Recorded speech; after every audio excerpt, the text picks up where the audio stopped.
Perfect, আর বেশি ঝোল করলে ভালো লাগবে না, এইরকমই রাখতে হবে। আর জিরে গুঁড়োটা একদম মাস্ট। এই কি রে, পড়ছিস না ফোন দেখছিস? একটা প্রশ্ন পাইনি, গুগল থেকে দেখছি। নমস্কার, কেমন আছেন সবাই? চলুন, ছেলেমেয়েরা মামা বাড়ি থেকে আসতে আসতে প্রায় সন্ধে, বৃষ্টি তো হয়েই গেছে। ওরা মোটামুটি বৃষ্টিতে ভিজেই এসেছে, অনেকটাই ভিজে গেছে। তাই তাড়াহুড়ো করে ওদেরকে গা কাপড় শুকনো করে রুমের মধ্যে হচ্ছে যে পড়তে বসতে বলেছেন। আমি এদিকে রান্না বসিয়েছি। এদিকে রান্না করবো আজকে একটু ছাট মাংস। মা আমার জন্য পাঠিয়ে দিয়েছে ছাট মাংস, অনেক কিছুই পাঠিয়েছে টুকটাক করে।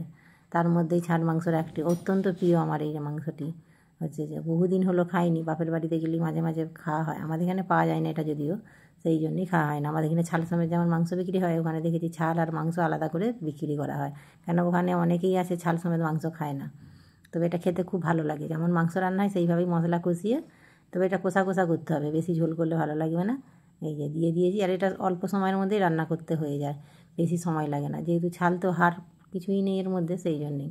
চলুন, কষানো আমার হয়েই গেছে। তবে একটু আলু দিয়েছি এর মধ্যে, গোটা কয়েক আলু দিলে বেশ ভালো লাগে, ছোটো ছোটো করে ডুমো ডুমো করে কেটে নিয়েছি, ঠিক চচ্চড়ি শুকনো শুকনো ভাব করবো, বেশ ভালো লাগবে খেতে। এই যে হয়ে গেছে ভাজা ভাজা, এবার কয়েকটা আলু দিয়ে দেবো। আলুটা দিয়ে এবার অল্প জল দিয়ে ফুটিয়ে নেবো। এই যে দিয়ে দিয়েছি আলু, এবার অল্প একটু জল দেবো, জল দিয়ে ফুটিয়ে নিলেই হয়ে যাবে। এইরকমভাবে রান্না করলে বেশ ভালোই লাগে খেতে। এরকম শুকনো শুকনো রেখে দেবো, হয়ে গেছে। এইটা একবারে পারফেক্ট, আর বেশি ঝোল করলে ভালো লাগবে না, এইরকমই রাখতে হবে। আর জিরে গুঁড়োটা একদম মাস্ট, নামানোর আগে ভাজা জিরে গুঁড়ি। হয়ে গেছে, এবার নামিয়ে রেখে দেবো।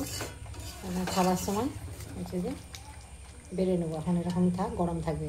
দেখি ছেলেটা কতদিন পরে করলো, পড়তে বসেছি, আমি রান্না বসিয়েছি। চলুন। এই কি রে, পড়ছিস না ফোন দেখছিস? একটা প্রশ্ন পাইনি, গুগল থেকে দেখছি। কি প্রশ্ন? মায়াতরু কবিতা কোন কাব্যগ্রন্থ থেকে দেওয়া হয়েছে? তো আমাকে তো জিজ্ঞাসা করবি, ওতে নেই, উত্তরে নেই। না, ছাত্রবৃত্তিতে খুঁজলাম। ওটা কোনটার প্রশ্নটা কিসের, কোন বইটা থেকে প্রশ্নটা এসছে? বাংলার প্রশ্ন। কবিতার প্রশ্ন উত্তর এখানে দেওয়া হলো। এই কবিতাটি মূলত রবীন্দ্রনাথ ঠাকুরের লেখা একটি বিখ্যাত কবিতা, মায়াতরু। কবিতার প্রশ্ন উত্তর নিচে দেওয়া হলো। 1. মায়াতরু কবিতাটি কার লেখা? উত্তর, রবীন্দ্রনাথ ঠাকুর। 2. ছেলেটি কখন গাছের তলায় যেতে ভয় পেত? উত্তর, দুপুরবেলা।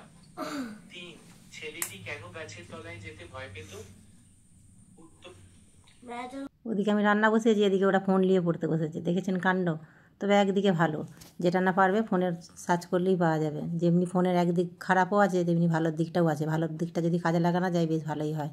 চলুন, তবে ভিডিওটা এখানেই শেষ করছি। কেমন লাগলো অবশ্যই জানাবেন। আপনারা সুস্থ থাকবেন, সাবধানে থাকবেন, দেখা হবে অন্য কোনো ভিডিওর সাথে।